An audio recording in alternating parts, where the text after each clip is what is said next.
Chinese President Xi Jinping called for advancing economic integration and building an open economy in the Asia-Pacific region. Our vision for the Indo-Pacific.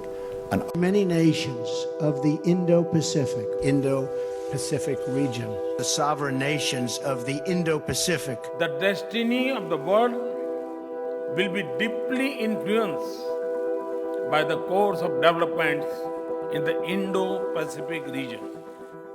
The Indo-Pacific, over the course of the past few years, has emerged as an area of major interest in world politics.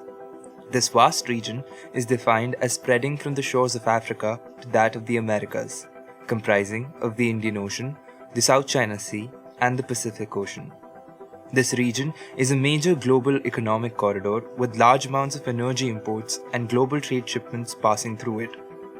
This is exactly why this region has become an important theatre in recent years, and a competition for influence in the Indo-Pacific has been triggered. China, a major stakeholder in global trade and importer of energy supplies from the Middle East, has repeatedly expressed a desire to have a strategic naval presence in the region. In recent years, through its Belt and Road Initiative and debt trap economic strategy, China has unilaterally threatened to shift the balance of power in the region. Pakistan and Sri Lanka have become victims of Beijing's debt trap policies, handing over vital ports to China. And Beijing is also increasingly interested in taking over Kenya's Mombasa port after Kenya's inability to repay its loan to China. Further, it has developed ports in Djibouti and Myanmar, and more such ports are under construction in Bangladesh. The Maldives, another strategic island nation in the Indian Ocean, owes China a debt of $1.4 billion that it is finding difficult to repay.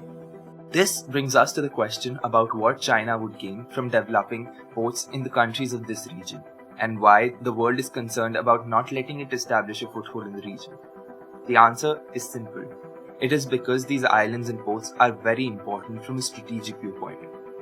They act as nodes in ensuring the free and efficient transport of goods and people during times of peace and conflict, and hence are necessary for the access of sea lanes of open communication.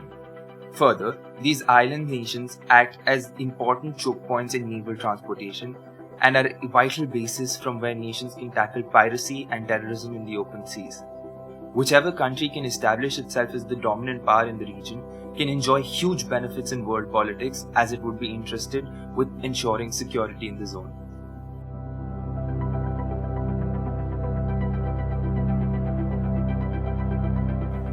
Now this is where things start to get a bit interesting and heated.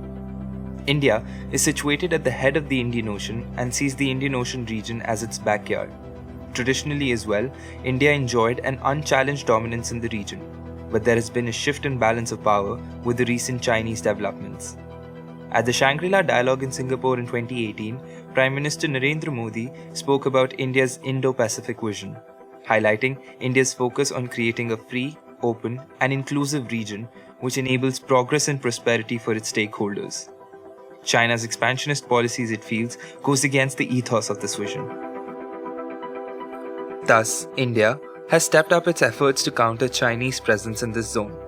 India, because of its location at the head of the Indian Ocean, enjoys an unparalleled geographical advantage in the region. In response to China's advances, it has established close ties with Oman and Seychelles and has developed a naval presence in these countries.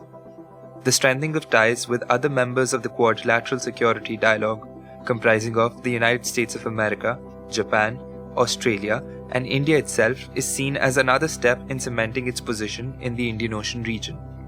In addition, India has signed agreements for mutual logistic support with the United States of America, France, South Korea, and Australia.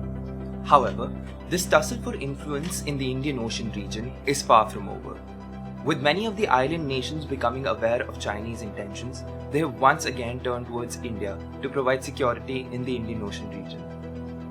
The US has also recently imposed sanctions on China's BRI projects in the South China Sea region. As more and more powers get involved in the geopolitics of the region, and as existing powers show shift in alignments, it becomes clear that the future of this region is far from decided. To read up more on this issue, please refer to the article on the same on thekootneeti.in. Haris Samjad from the Kootneeti team, signing out.